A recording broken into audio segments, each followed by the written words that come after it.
मैं बुद्ध की मजबूरी सोच के परेशान होता हूँ कई बार, और फिर मैं सोचता हूँ कि काश यशोधरा जैसा व्यक्तित्व सबका होता। बुद्ध की रियल कहानी क्या है शायद किसी को नहीं पता। मैं जिस कहानी की बात कर रहा हूँ, मैथिली शरण गुप्त नाम के एक बड़े प्रसिद्ध कवि ने यशोधरा नाम की पुस्तक में वो कहानी लिखी है, भूमिका में जिक्र किया। बुद्ध बचपन से ही थोड़े से वैरागी किस्म के व्यक्ति थे। उनकी कुंडली देख के एक ज्योतिषी ने बताया भी था। माता पिता बहुत परेशान थे। शुद्धोदन उनके पिता का नाम था। माता पिता ने बहुत कोशिश की कि इस बच्चे का मन विरक्त न हो। अच्छा महल बनवाया, सारी सुविधाएं दी। जैसे ही बुद्ध थोड़े से किशोरावस्था में आए, उस समय की दुनिया की सबसे खूबसूरत महिला से, लड़की से, यशोधरा से उसकी शादी करवा दी। यशोधरा के पिता ने काफ़ी एग्ज़ाम लिए बुद्ध जी के, वो सारे एग्ज़ाम में पास हुए, तब जाकर शादी हुई। ऐसे नहीं हुई, शादी हुई। तो बुद्ध भी ठीक था, रमे रहे उस जीवन में। बेटा हुआ उनका राहुल। अब बुद्ध की विरक्ति का भाव बढ़ता जा रहा था।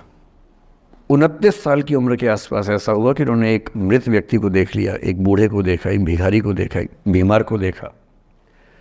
विरक्त हो गए और उनका मन हुआ घर छोड़ दूं, ज्ञान की खोज में चला जाऊं। अब ज्ञान की खोज में जाएं, उनको पता है कि भाई मेरी पत्नी भी है, मेरा बेटा भी है, राज्य भी है, कैसे छोड़ दूं? छोड़ना जरूरी है। अंदर की आवाज है कि छोड़ो, तुम इस चीज के लिए नहीं बने हो, तुम्हारा स्वधर्म कुछ और है। बाहर की जिम्मेदारी है कि छोड़ नहीं सकते। मैं अनुमान करता हूं कि बुद्ध ने शायद अपने पिताजी से कहा हो कभी कि पिताजी मैं बहुत परेशान हूं, छोड़ना चाहता हूं। तो पिता ने समझा बुझा के मना किया होगा कि बेटा शोभा नहीं देता, ऐसा मत करो। हो सकता है पत्नी से भी बात की हो, पत्नी ने भी कहा हो कि ये क्या बात हुई, हम सबका जीवन तुम पे टिका है, बच्चा अभी बिस्तर से भी नहीं उतरा है, अभी तो चलना भी नहीं शुरू किया है, तुम ऐसी बात कर रहे हो। इसका जिक्र नहीं मिलता इतिहास में कि ये बात हुई कि नहीं हुई। और एक दिन बुद्ध ने तय किया और वो आधी रात को पत्नी और बेटे को सोता हुआ छोड़ के चले गए। इसको बौद्ध परंपरा में महाभिनिष्क्रमण कहते हैं, बुद्ध का अपने घर से निकल जाना। अब बुद्ध चले गए, लेकिन मैथिली शरण गुप्त यशोधरा के पर्सपेक्टिव से बुद्ध को देख रहे हैं। यशोधरा बहुत परेशान है, भाई पति चला गया है, बच्चे का पिता चला गया, मजाक छोड़ना है। राजा परेशान है कि उनका उत्तराधिकारी चला गया है। यशोधरा इतनी परेशान है, बहुत लंबे समय तक छंद आते रहते हैं कि वो कितनी बेचैन है, कितनी परेशान है। लेकिन यशोधरा की सबसे बड़ी परेशानी इस बात से नहीं कि बुद्ध चले गए, इस बात से है कि बिना बताए चले गए, भरोसा नहीं किया। और वो अपनी सहेली से कहती है, सिद्धि हेतु स्वामी गए, यह गौरव की बात। मुझे गर्व है कि मेरा पति इतने महान काम के लिए गया है। सिद्धि हेतु स्वामी गए, यह गौरव की बात, पर चोरी चोरी गए, यही बड़ा व्याघात। सखी सखी वो मुझसे कहकर जाते, कह तो क्या वो मुझको अपनी पथ बाधा ही पाते, क्या मैं रास्ता रोकती उनका? उसके मन में ये मलाल है कि बिना बताए चले गए। वो इस भाव को लेट गो नहीं कर पा रही है, परेशान है। फिर बुद्ध को ज्ञान मिला 6 साल की तपस्या के बाद, बोधगया में बोधि वृक्ष के नीचे ज्ञान मिला। बात फैल गई। जो 5 शिष्य बुद्ध को छोड़ के भाग गए थे उनके बुरे वक्त में, उन्हीं 5 को बुद्ध ने सबसे पहले ज्ञान दिया सारनाथ में, जिसको धर्मचक्र प्रवर्तन कहते हैं। बुद्ध की ख्याति बढ़ने लगी। शुद्धोदन ने बुद्ध के पास, अपने बेटे के पास कई लोगों को भेजा ये कहने के लिए कि भाई यहां भी तो आओ, हमसे भी तो मिलो। बुद्ध का ऐसा प्रताप था कि जो उनके पास जाता वो बुद्धम शरणम गच्छामि हो जाता, वापस ही नहीं आता। तो फिर शुद्धोदन ने बुद्ध के बचपन के एक दोस्त को ये कह के भेजा, भैया मैं जानता हूं तुम वापस नहीं आओगे, पर प्रभावित होने से पहले बोल देना कि पापा याद कर रहे थे। तो वो गया, उससे वायदा निभाया, हो तो गया, बुद्ध के संग में दीक्षित हो गया, पर वायदा निभा दिया। तो बुद्ध ने कहा जरूर जाऊंगा, पिताजी की आज्ञा है तो जाऊंगा ही जाऊंगा। बुद्ध पहुंचे अपने कपिलवस्तु, जो अपना इलाका था, वहां पहुंचे। पूरे कपिलवस्तु में, नेपाल सिद्धार्थनगर से नेपाल जाएंगे तो नेपाल बॉर्डर पे ही कपिलवस्तु है। मैं देखने गया था वो जगह जहाँ बुद्ध पैदा हुए थे, बड़ा सुंदर स्थान है, आप भी जाकर देखें कभी। तो बुद्ध पहुँचे रात को, एक धर्मशाला में रुके। अब वहाँ हल्ला मच गया कि राजा का बेटा धर्मशाला में। बुद्ध ने कहा, भाई मैं देखो राजा का बेटा बन के नहीं आया हूँ, मैं बुद्ध बन के आया हूँ। सुबह उठ के भिक्षा मांगने लग गए उस इलाके में, अपने ही पिता के राज्य में। पिता ने सिर पीट लिया कि भाई क्या कर रहे हैं। फिर बुद्ध ने सूचना भिजवाई कि मैं बुद्ध हूँ, बेटा हूँ संयोग से, ठीक है मैं आ रहा हूँ मिलने के लिए, पर मैं बुद्ध होके आया हूँ, मेरी चर्या है, नियम है, मैं भिक्षा से ही जीवन जीता हूँ अपना। ठीक है, पिताजी ने कहा चल कोई बात नहीं। फिर बुद्ध गए पिता से मिलने, पिता से मिले, सबसे मिले भरी सभा में, लेकिन यशोधरा नहीं आई मिलने के लिए, लेट गो नहीं कर पा रहे थे। उसके मन में दर्द था, छुप के क्यों गया, बता के जाता। बुद्ध ने पूछा पिता से कि यशोधरा कहाँ है, तो बोले कि वो कह रही है कि अगर बुद्ध मिलना चाहेंगे तो खुद ही मिलने आएंगे मुझसे, मैं क्यों जाऊंगी भाई, आत्मसम्मान भी तो कोई चीज़ है, मैं क्यों मिलने जाऊंगी। तो बुद्ध मिलने गए। सोचिए कमरे में यशोधरा बैठी है, राहुल साथ में है। अब राहुल थोड़ा सा बड़ा हो गया है, 6-7 साल का है। बुद्ध गए हैं। अब आपके मन में आ रहा है कि बुद्ध वहाँ जाके बोलेंगे सॉरी मैंने गलत किया, I hurt you, I really feel sorry. Buddha है वो, बुद्ध वहाँ जाके क्या बोल रहे पता है, भिक्षाम देहि, भिक्षा दो। और यशोधरा कितनी महान महिला रही होगी, उसने अपने बेटे का हाथ बाप के हाथ में दे दिया। लेट गो का इससे महान उदाहरण दुनिया के इतिहास में नहीं है कि चलो आखिर तुमने आके झुक के कुछ मांगा तो सही। उसकी जितनी ईगो थी, अहंकार था, सब विगलित हो गया। और जो औरत परेशान थी कि मुझसे बिना बताए गया, उसने अपने बेटे को दे दिया कि इसको लेके जाओ, क्योंकि मैं जानती हूँ कि तुम महान काम कर रहे हो, और तुम महान काम कर रहे हो तो मैं क्यों बीच में आऊँगी भाई। मेरा पति महान काम कर रहा है तो मुझे खुशी होनी चाहिए, और तुम्हारी उस खुशी में मैं क्यों पीछे हटूँ। बस मुझे भरोसे में लेके जाते तो और खुश होती। ऐसी दूसरी कहानी राधा जी की है। राधा जी आप जानते हैं कृष्ण उनसे बहुत प्रेम करते थे, वो कृष्ण से प्रेम करते थे। उनका विवाह नहीं हो पाया, अलग बात है, लेकिन हमारी परंपरा में प्रेम का जो पराकाष्ठा है ना, प्रेम का चरम, वो तो कृष्ण राधा का है। मतलब राधा कृष्ण का प्रेम एक खास किस्म का प्रेम है, जहाँ विवाह के बंधन के न होने पर भी प्रेम का चरम रूप होता है। राम और सीता का प्रेम गार्हस्थ्यिक प्रेम का चरम रूप है कि पति पत्नी का प्रेम कितना शानदार हो सकता है। वो देखना हो तो राम सीता का प्रेम देखिए, विशेष रूप से तुलसीदास जी के यहाँ देखिए। और वैसे जो प्रेम होता है वो देखना हो तो राधा कृष्ण का प्रेम देखिए। पर इंटरेस्टिंग है, ये सारे जो हमारे धर्म के चरित्र हैं, ये समय के साथ चेंज होते गए हैं। राम बदले हैं, कृष्ण बदले हैं, राधा बदली हैं, सब बदले हैं। एक कवि थे सूरदास, भक्ति काल में 16th सेंचुरी, आप मोटा मोटा ध्यान में रखिए। कृष्ण को, आपने वो कहानी सुनी होगी, कृष्ण तो अपने घर में थे, कंस को मारने के लिए वो पैदा हुए थे।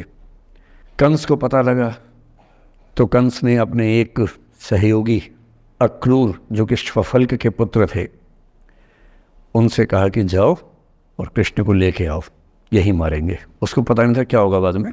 आदमी कॉन्फिडेंस में ऐसी गलतियाँ करता ही है, तो वो सुपर कॉन्फिडेंट था, बुलवाया कृष्ण को। कृष्ण तो इसी काम के लिए आए थे, समझ गए कि बुलावा आ गया है, अब इससे काम निपटाना है, चलते हैं। राधा और गोपियाँ कृष्ण के बिना रह नहीं सकती थी। सुपर इमोशनल विमेन, ऐसा मानते हैं कि वो महिलाएं, राधा तो छोटी थी, बाकी महिलाएं गोपियाँ उनसे काफ़ी बड़ी उम्र की थी, इतनी इमोशनल थी कृष्ण को लेकर कि कृष्ण के बिना वो सोच नहीं सकते थे कैसे रहेंगे। पर वो जिस काम के लिए आए थे धरती पर, वो तो करना ही था। तो अक्रूर आए, अक्रूर ने बताया कि ऐसे ऐसे आया हूँ, ले जाना है। तो कृष्ण और बलराम चले गए। इधर कृष्ण गए, उधर गोपियों का रो रो के हाल बुरा, राधा का हाल बुरा। ऐसी दीवानगी आजकल की फिल्मों में आप सोच नहीं सकते, ऐसी दीवानगी थी उस जमाने में उनके बीच में। और जब आदमी का प्रेम हाथ से निकलता तो वो बेचारा कितना कमजोर हो जाता है। राधा जी की हालत सोचिए। सूरदास कह रहे हैं, अति मलिन वृष भानु कुमारी, हरिश्रम जलु अंतर तन भीजे ता लालच न धुआवती सारी। कि वृषभानु की कुमारी, वृषभानु मतलब राधा के पिता, वृषभानु की बेटी राधा इतनी कमजोर हो गई है, इतनी मलिन हो गई है। हरिश्रम जलु अंतर तन भीजे, कृष्ण के पसीने की कुछ बूंदें उसके ऊपर गिर गई थी, उसकी साड़ी में लगी हुई हैं। ता लालच न धुआवती साड़ी, इस लालच से साड़ी धुलवा नहीं रही है। और जब से कृष्ण गए हैं कपड़े तक नहीं बदलना चाह रही है कि इस कपड़े में मेरे प्रिय की याद है। खाती नहीं है, इतनी कमज़ोर है, हिल नहीं पाती है। एक और कवि हुए, वो तो इतने आगे बढ़ गए, बिहारी नाम के कवि थे, उनकी नायिका तो लगता है कि घड़ी का पेंडुलम है। सांस लेती है तो 4-5 कदम 6-7 कदम पीछे चली जाती है, सांस छोड़ती है तो आगे आ जाती है। सांस की हवा से ऐसा हो रहा है। इत आवत चली जात उत चली 6-7 अखात, चढ़ी हिंडोरे सी रही लगी उसासनी साथ। कि इधर आती है उधर जाती है, 6-7 हाथ इधर 6-7 हाथ उधर, सांस लेती है तो यहाँ, छोड़ती है तो वहाँ, जैसे झूला झूल रही हो। पर ये रीतिकाल के कवि हैं, उनका अलग टेस्ट है, हम सूरदास पे बात कर रहे हैं। राधा इतनी परेशान है। अच्छा, जब आदमी परेशान होता है ना, जब उसका ब्रेकअप टाइप का होता है कि कोई गया है वापस ही नहीं आ रहा, कृष्ण ने कहा था कि बस जा रहा हूँ, काम निपटा के आता हूँ। उनके मन में था क्या काम निपटाना है, काम निपटा भी दिया। अब कंस के बाद सवाल है कि मथुरा का साम्राज्य कौन संभाले। उसको एक स्ट्रक्चर बनाने के लिए कृष्ण को लगा कि मुझे यहाँ रह के सिस्टम को ठीक करना चाहिए, उसके बाद लौटना चाहिए। तो वो रुक गए वहाँ पर, राज्य का काम भी तो करना ही था। पर प्रेमी व्यक्ति को सब समझ नहीं आया, तो फिर लगता है कि नहीं मेरे पास आओ, बाकी सब बेकार की बातें हैं, मेरे पास आओ। कृष्ण आ नहीं रहे। यमुना के इधर कृष्ण है, यमुना के इधर गोपियाँ हैं, पर आत्मसम्मान भी तो है। एक आलोचक ने कहा कि नाव में बैठ के चली जाती। आत्मसम्मान होता है प्रेम में कि मैं क्यों जाऊं, बिना बताए क्यों चले गए, बता के जाते। तो राधा वेट करिए। राधा के मन में क्या आ रहा है, उनको लग रहा है कि ऐसा तो नहीं कि मैंने ही कुछ गलती कर दी हो। जब कोई व्यक्ति दूर चला जाता है ना, बाकी लोग सोचते हैं कि कहीं मुझसे तो गलती नहीं हो गई। और राधा अपनी एक सहेली से बोल रही, गोपी से, मेरे मन इतनी सूल रही, एक दिवस मेरे गृह आए मैं ही मस्ती दही, देखी तिन्हें हों मान कियो सो हरि गुस्सा गही। पगला सी गई है, बोरा सी गई है। सहेली से क्या बोल रही है, हे सहेली, मुझे पता है क्या लग रहा है, मुझे लगता है कि मुझसे ही गलती हुई है। उसने पूछा क्या गलती हुई है। कह रही है कि एक दिन क्या हुआ, कृष्ण भगवान मेरे पास आए थे, मैं उस समय दही मथ रही थी। वो ग्वाला जीवन है ना वहाँ पर, तो वो गोपालन जीवन का काव्य है पूरा। अब वो मुझसे बात करने आए और मैंने उनसे ठीक से बात नहीं की, मैंने मान किया। मान करना मतलब जिसको आपकी भाषा बोलते हैं भाव खाना। मैंने उनसे ठीक से बात नहीं की, मुझे लगता वो नाराज़ हो गए, इसी नाराज़गी से लौट नहीं रहे हैं।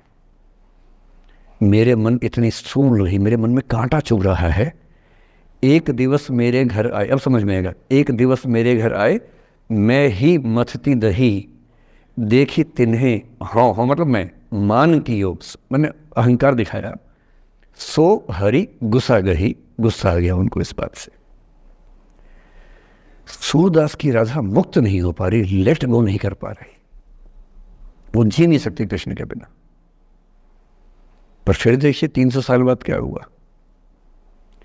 300 साल बाद कमाल हुआ। 20वीं शताब्दी की शुरुआत में एक और कवि हुए, उनका नाम था अयोध्या सिंह उपाध्याय हरिऔध। हरिऔध के नाम से प्रसिद्ध है। उन्होंने एक पुस्तक लिखी, प्रिय प्रवास। प्रिय प्रवास मतलब प्रिय प्रवास पे चला गया है। कृष्ण चले गए हैं मथुरा, अब राधा कैसे जिएगी। 20वीं सेंचुरी की शुरुआत में फ्रीडम स्ट्रगल शुरू हो चुका है। महिलाएं अभी तक स्वाधीनता आंदोलन का हिस्सा नहीं बनी है, पर अब वो समय आ रहा है कि बनने वाली है। और हरिऔध की राधा ने कमाल कर दिया है। गोपियां पूछती हैं, कृष्ण नहीं आ रहे, अब क्या करोगी। ये राधा जी क्या बोल रही हैं, प्यारे जीवें जगहित करें, गेह चाहे ना आवे। मेरे प्रिय खूब जिए, समाज का कल्याण करें, घर बेशक ना आए, कोई दिक्कत नहीं है, मैं चाहती हूँ कि समाज का भला होना चाहिए। ये वो बिंदु है जहाँ राधा यशोधरा बन जाती है, मैथिली शनगुप्त की यशोधरा। और जो मैं आपको समझाना चाह रहा हूँ उस एग्जाम्पल से वो ये कि हो सकता है कि जिससे आप नाराज़ हो वो किसी बड़े काम की खोज में हो, वो किसी महानता के रास्ते पर हो। और यदि आपके जीवन में कोई व्यक्ति ऐसा है जो किसी महानता के रास्ते पे है, तो उसके रास्ते को रोकना अपने क्षुद्र हितों के लिए बहुत छोटापन है। और ऐसे मामले में एक ही बात हमें सोचनी है कि वो जिस काम के लिए बना है उसे करने दो। अपने स्वार्थ के लिए किसी को बांध के रखना, किसी को लाश बना के रखना, इसका क्या मतलब है? जाने दो, ऐसा क्या है, कुछ तो बढ़िया होगा। एक स्थिति हम में से कई लोगों की आती है कि हम एक टॉक्सिक रिलेशनशिप में होते हैं और छोड़ नहीं सकते। ऐसे बहुत सारे पति पत्नी होते हैं। मैं अक्सर बच्चों से एक बात पूछता हूं कि आप में से कितने बच्चे वैसा ही वैवाहिक जीवन चाहते हैं जो आपके माता पिता का है? मैं आपसे पूछूंगा नहीं, आप चिंता मत कीजिए। लेकिन जब जब मैंने पूछा है, मुश्किल से 1 या 2% ने हाथ खड़ा किया है। 97-98% लोग मानते हैं कि वैसा तो नहीं चाहिए, उससे कुछ अलग चाहिए। क्योंकि हम सब जानते हैं कि हमारे माता पिता भी, हमारे समाज के बाकी लोग भी बहुत समझौते करते हैं ताकि बच्चे अच्छा जीवन जी सके। आप भी करेंगे समझौते, सबको करने पड़ते हैं।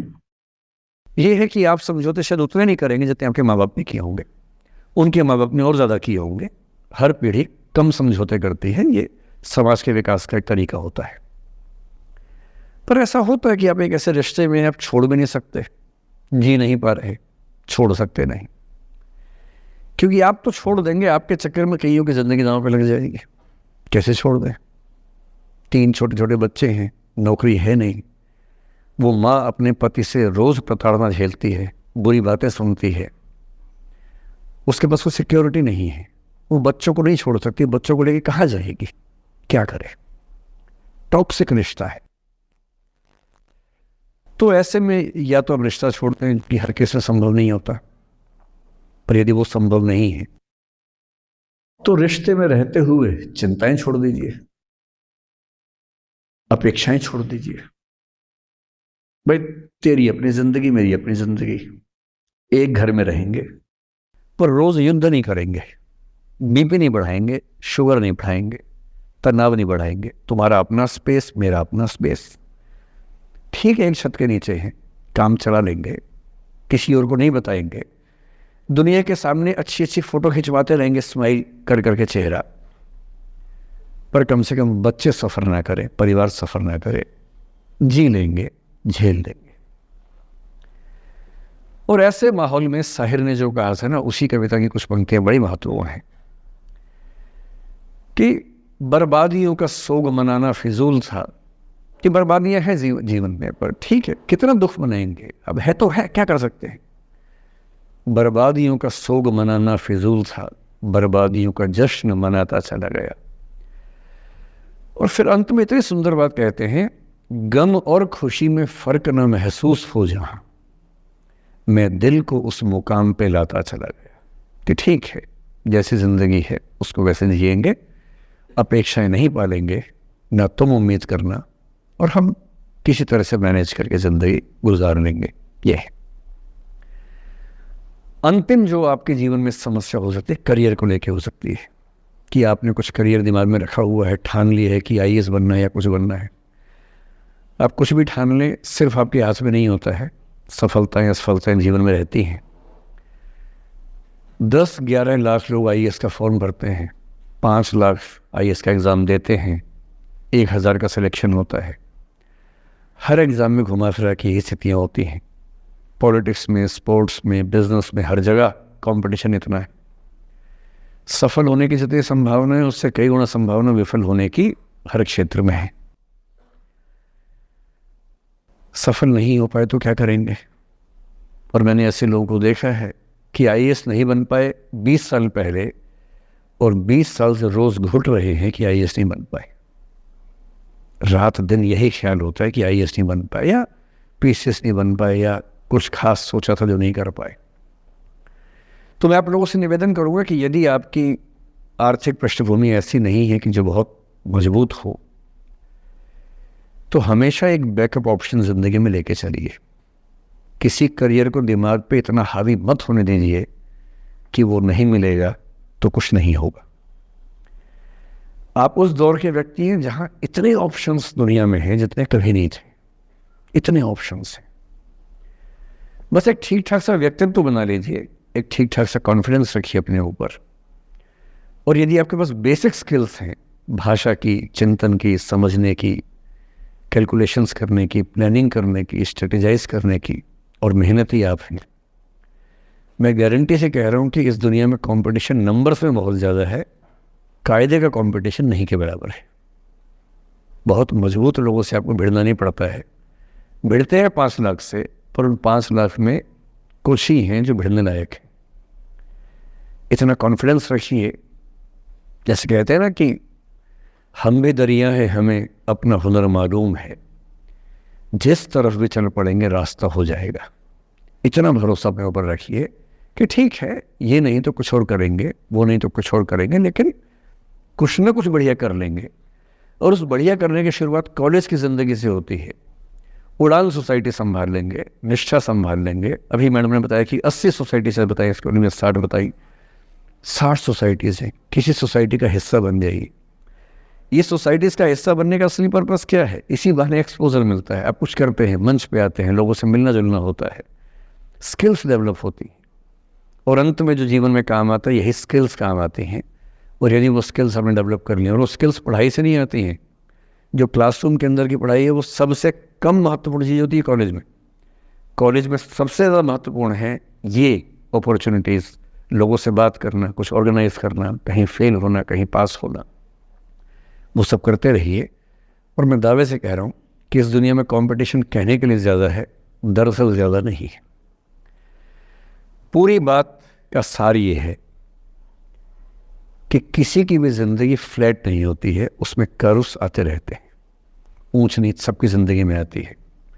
मैंने भी कम नहीं झेली है, आज मैं यहाँ खड़ा हूँ ऐसे नहीं खड़ा हूँ, कुछ तो झेला ही होगा, मैंने भी ठीक ठाक झेला है। जिस उम्र में आप मौज मस्ती करते हैं, मैंने उस उम्र में कैलकुलेटर बेचे हैं। मैं सेल्समैन रहा हूँ 17 की उम्र में, और मैं बिजनेस फैमिली से नहीं हूँ। बिजनेस फैमिलीज में बच्चों को 17 में काम पे लगा देते हैं।